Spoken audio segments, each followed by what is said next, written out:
الله أكبر الله أكبر.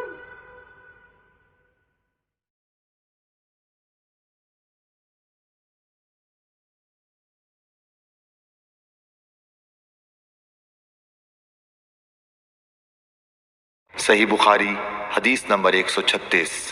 رسول اللہ صلی اللہ علیہ وآلہ وسلم نے فرمایا کہ میری امت کے لوگ وضو کے نشانات کی وجہ سے قیامت کے دن سفید پیشانی اور سفید ہاتھ پاؤں والوں کی شکل میں بلائے جائیں گے، تو تم میں سے جو کوئی اپنی چمک بڑھانا چاہتا ہے تو وہ بڑھا لے، یعنی وضو اچھی طرح کر لے۔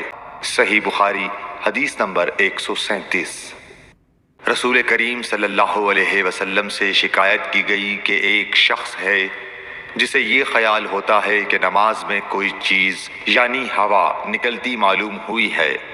آپ صلی اللہ علیہ وسلم نے فرمایا کہ نماز سے نہ پھرے یا نہ مڑے جب تک آواز نہ سنے یا بو نہ پائے۔ صحیح بخاری حدیث نمبر 138۔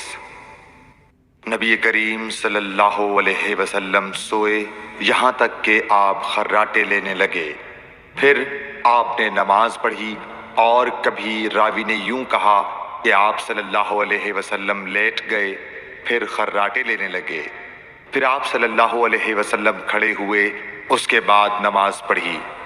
پھر سفیان نے ہم سے دوسری مرتبہ، ابن عباس رضی اللہ تعالیٰ عنہ کہتے تھے کہ ایک مرتبہ میں نے اپنی خالہ ام المومنین حضرت میمونہ کے گھر رات گزاری تو میں نے دیکھا کہ رسول اللہ صلی اللہ علیہ وسلم رات کو اٹھے۔ جب تھوڑی رات باقی رہ گئی تو آپ صلی اللہ علیہ وسلم نے اٹھ کر ایک لٹکے ہوئے مشکیزے سے ہلکا سا وضو کیا۔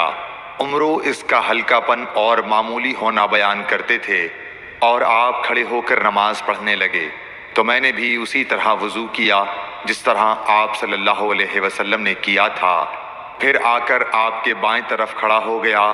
اور کبھی سفیان نے ان یسارہ کے بجائے ان شمالہ کا لفظ کہا، مطلب دونوں کا ایک ہی ہے۔ پھر آپ صلی اللہ علیہ وسلم نے مجھے پھیر لیا اور اپنی داہنی جانب کر لیا، پھر نماز پڑھی جس قدر اللہ کو منظور تھا، پھر آپ لیٹ گئے اور سو گئے حتیٰ کہ خراٹوں کی آواز آنے لگی۔ پھر آپ کی خدمت میں مؤذن حاضر ہوا اور اس نے آپ کو نماز کی اطلاع دی۔ آپ صلی اللہ علیہ وسلم اس کے ساتھ نماز کے لیے تشریف لے گئے، پھر آپ نے نماز پڑھی اور وضو نہیں کیا۔ سفیان کہتے ہیں کہ ہم نے عمرو سے کہا، کچھ لوگ کہتے ہیں کہ رسول اللہ صلی اللہ علیہ وسلم کی آنکھیں سوتی تھیں، دل نہیں سوتا تھا۔ عمرو نے کہا، میں نے عبید بن عمیر سے سنا، وہ کہتے تھے کہ انبیاء علیہ السلام کے خواب بھی وہی ہوتے ہیں۔ پھر قرآن کی یہ آیت پڑھی، میں خواب میں دیکھتا ہوں کہ میں تجھے ذبح کر رہا ہوں۔ صحیح بخاری حدیث نمبر 139۔ رسول اللہ صلی اللہ علیہ وسلم میدان عرفات سے واپس ہوئے۔ جب گھاٹی میں پہنچے تو آپ اتر گئے۔ آپ نے پہلے پیشاب کیا، پھر وضو کیا اور خوب اچھی طرح نہیں کیا۔ تب میں نے کہا، یا رسول اللہ، نماز کا وقت آ گیا۔ آپ صلی اللہ علیہ وسلم نے فرمایا، نماز آگے ہے، یعنی مزدلفہ چل کر پڑھیں گے۔ جب مزدلفہ میں پہنچے تو آپ نے خوب اچھی طرح وضو کیا، پھر جماعت کھڑی کی گئی۔